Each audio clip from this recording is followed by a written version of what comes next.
Hello, hello! I am Ben Pick, and thank you for joining me in Running to Write, where I give questionable writing advice through writing metaphors. As I'm recording this, spring and pollen is in the air. By the time you're watching it, it may be summer, if not fall. I think I'm long overdue for a conversation about romance and writing. On Running to Write, I have routinely complained about romance hopping genres to detract from the stories being told. In the stories I read, it feels like the romance is either bolted on or it's the author's wish fulfillment in that fantasy story that they threw in for their own satisfaction. In that way, it seems to lower the story as it feels like they're trying too hard to artificially expand it to a larger audience. This means that when an author gets the romance right, it enhances their story considerably. Here are my favorite romance tropes, although I'm expanding this list out to include characteristics and general details.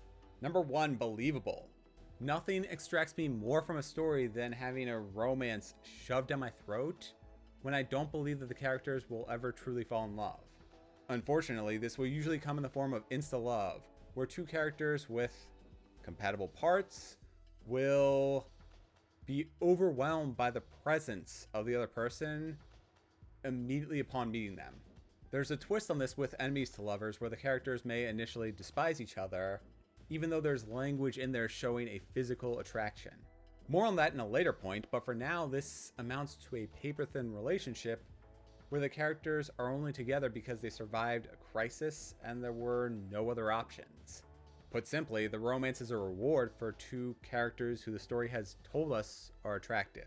On the other hand, when characters grow and learn about each other together, their relationship unfolds naturally. This makes me care about them individually, sure, but it invests me in them becoming a couple.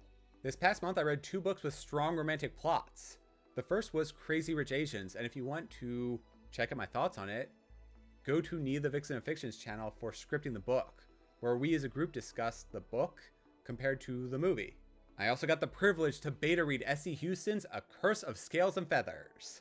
Without going into too many details, the romance at the heart of Crazy Rich Asians was in no way believable. I was baffled by how the characters had no chemistry together and spent large portions of the book apart, despite the book repeatedly telling us how perfect they are for one another, even with all the drama surrounding them. Arguably, the most romantic moment between that couple was one of the characters mouthing the words "I love you" while he was standing in front of everyone at his best friend's wedding. That and a couple of other issues that were going on during that scene made it feel tactless and dry to me. Whereas with A Curse of Scales and Feathers, that romance was believable. There was plenty of banter sparring back and forth as they got to know each other, and moments where I laughed out loud. More than that, both sides felt like they were genuinely caring about the other, even as they had to lie to protect the other person. There was give and take, compromises, and eventual trust. In other words, it felt like a real romance. When characters are in a believable relationship, I ship them completely. Number 2, good enough. I don't need a happily ever after or even a happy for now.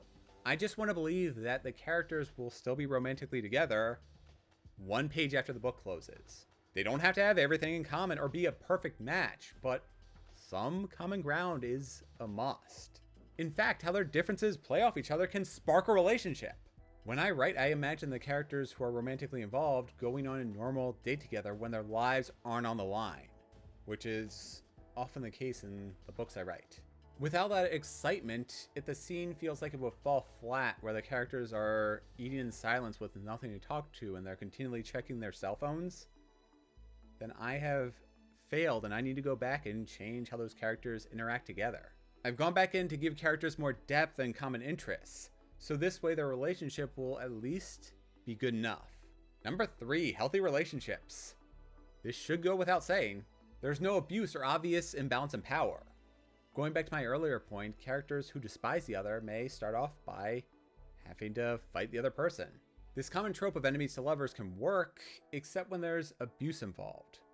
That will make me instantly hate the story. One way I've enjoyed enemies to lovers is when there's an assassin hired to kill the other person, and then they fall in love. That really only works if there's no physical assault. No judgment for what you like, and no rule is absolute, but I tend to strive for having healthy relationships in my own stories, where there's no abuse, be it physical or mental. If romantically involved characters do end up fighting, unless it's a training exercise or some magical possession or something along those lines, I root against them lasting as a couple because their foundations are unhealthy. In cases where abuse is accepted, if not glorified, that makes me hate the novel. Number 4, better together. What's better than two badasses realizing they have feelings for each other in a broken world? When they become exponentially better than the sum of their individual strengths. They work fantastically well together, compensating for the other person's weaknesses and exemplifying their best qualities.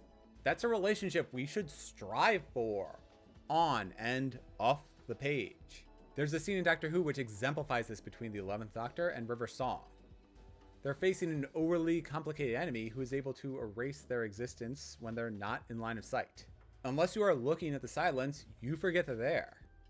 This is an interesting concept, and it's relevant here because the Doctor looks over River Song's shoulder and he sees the silence, and his expression becomes scared because he remembers the threat and danger they present. River Song, without looking, without knowing what the problem is, without remembering anything about the silence, points her gun over her shoulder and fires at what's scaring the Doctor. She killed the silence based solely on the reaction from her romantic partner. That is one of the best and most subtle ways to convey the love between these two characters. And lastly, number 5. Shouldn't work, but does. Love is uncontrollable. I like it best when it's not easy for the characters. More than roadblocks or warring families, I want to be shown the characters putting in effort to make their romance work. I read a lot of stories with escapism and wish fulfillment. Fantasy and science fiction already stretch the realms of reality by making magic and imaginary science feel real. I want my stories to show the inner workings of a romantic couple. I want there to be relationship drama rather than a superficial problem which can be resolved in a single sentence. I want to experience my characters' struggles in making their relationships work, giving as much effort to that endeavor as they are to saving the world. Well, those are the romance tropes I enjoy reading, which can elevate the stories to new heights. I've read a wide variety of romance across many genres. Sometimes it works. Many times it detracts from the story. Despite my overall negativity, I do hope for the best with romances and the stories I read, where I want there to be chocolate in my peanut butter, to paraphrase that old Reese's commercial. By that, I mean I want romance in the fantasy and science fiction stories I read, so long as it improves those stories, as any great romance should, rather than drags them down with empty padding for word counts. I am Ben Pick, and thank you for joining me in Running to Write. If you enjoy my thoughts on romance, please press those like and subscribe buttons. Let me know in the comments what romance tropes you enjoy reading. I post my running and writing progress on Instagram and Twitter as Running to Write, so be sure to follow me and join in with your own thoughts. Don't forget to sign up for the Running to Write monthly newsletter if you want regular updates on my story musings, pitfalls, and lessons learned. The link is in the description below. See you next time. Until then, something, love?